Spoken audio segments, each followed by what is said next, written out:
Inilunsad ng DSWD ang tatlong cinema plugs na gagamiting awareness campaign materials. Ito'y upang ipaalam ang programa ng gobyerno para tulungan ang mga kabataang naliligaw ng landas. Muli si Julius Disamburun sa detalye.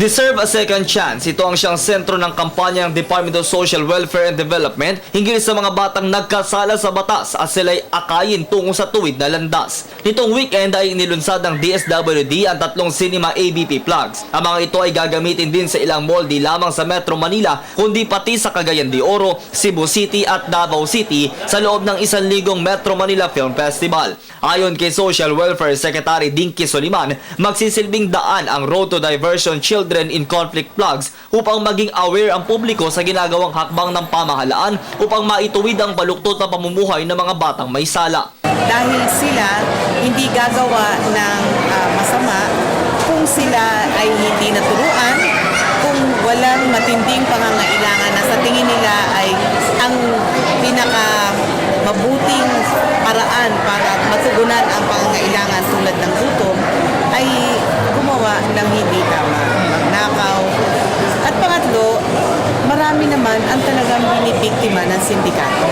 Dagdag pa ni Soliman, ang mga batang ito ay maituturing na biktima din ng kasalukuyang panahon kaya dapat natin silang unawain. Pero ang nangyayari karamihan sa atin ay may galit na kinikimkim lalo na sa mga naging biktima ng batang mandurukot o batang snatcher. Paano may nakikita tayong bata na parang pariwara, kailangan nating sabihan kaagad ang ating mga social workers para mawasto yun. At pangalawa, makita rin na kung meron tayong mga batang nakikita sa barangay na parang nalululon na pupunta sa drugs or sa mga kinukuha sila ng mga sindikato, sabihan din natin ang mga barangay at kapulisan. Para kay Director Paulo Heras, inspirasyon niya sa paggawa ng nasabing video plugs ang pagsalba sa mga kabataan laban sa mga kamay ng mga mapagsamantala sa lipunan.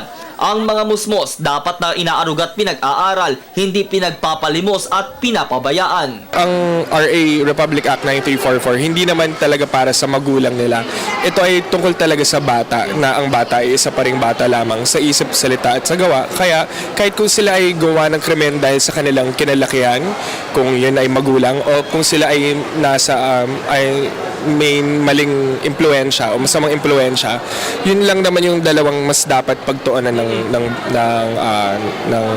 batas. Naniniwala kasi tayo sa panahon natin ngayon na ang bata mabilis tumanda, pero nakakalimutan natin na ang bata ay isa pa ring bata lamang. Layo ng pamahalaan na palakasin ng CICL Welfare and Development bilang suporta sa Republic Act 10630 o ang Juvenile Justice and Welfare Act of 2006. Para sa Telebisyon ng Bayan, ako si Julius Disamburun.